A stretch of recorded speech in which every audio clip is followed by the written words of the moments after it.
Election کا جو actual time ہے اس سے ڈیلے کسی صورت ممکن نہیں ہے، اور اس سے پہلے یہ سارے عمل مکمل ہو سکتے ہیں. اور میں نے پہلے عرض بھی کی کہ پنجاب کے چیف منسٹر کی حد تک تو یہ بات طے ہے کہ انہوں نے اپنا مائنڈ اپلائی کر کے اپنی مرضی سے جو ان کا اختیار تھا وہ استعمال نہیں کیا. اس کے اوپر بھی بہت بڑا سوالیہ نشان ہے. کوئی بندہ چھوٹا ہے یا بڑا ہے، اگر اس نے غلطی کی ہے، اگر اس نے دھمکی دی ہے، اگر اس نے قانون توڑا ہے تو اس کو قانون کی گرفت میں آنا ہوگا.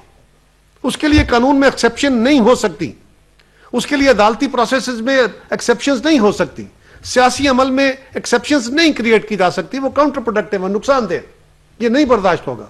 میرا سوال ہے قوم سے، میرا سوال ہے سارے میڈیا سے، میرا سوال ہے عدالت سے کہ اگر یہی حرکت امریکہ میں، برطانیہ میں، جاپان میں، دنیا کے کسی ملک میں ہوتی کہ پولیس کسی کراؤڈ کے سامنے اس کو ٹیکل کرنے جاتی ہے، عمل درآمد کرنے جاتی ہے، کراؤڈ اس پہ حملہ آور ہو جاتا ہے، اس پہ پیٹرول بم پھینکے جاتے ہیں، وہ گلیلیں عام گلیلیں نہیں ہیں. اس گلیلوں میں جو بنٹے یا کینچے ہوتے ہیں وہ گولی کی طرح کام کرتے ہیں. ہم نے تو عمران خان صاحب آپ کے جبر اور ظلم، اس سے پہلے مارشل لا والوں کے جبر اور ظلم سہے، لیکن ہم حدود میں رہے. ہم نے پاکستان کے اندر مداخلت کے رستے نہیں کھولے، ہم نے مارشل لا ختم کرنے کے لیے ضرور کہا.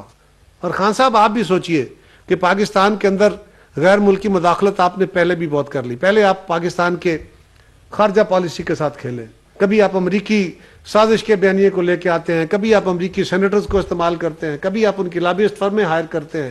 کیا کرتے ہیں؟ کبھی آپ چین کو اور سعودی عرب کو اور ان ملکوں کو ناراض کرتے ہیں. کیا کرتے ہیں؟ اور آج آپ پاکستان کا دنیا کے سامنے کیا حال رکھ رہے ہیں؟ کیا آپ کے دور کو دنیا بھول گئی ہے جب ساری اپوزیشن کو آپ نے 2-2 ڈھائی سال کے لیے جیلوں میں رکھا اور آپ نے کوئی مقدمہ ثابت نہیں کیا؟ ہم آج بھی کہہ رہے ہیں اس غصے کو تھوکیے.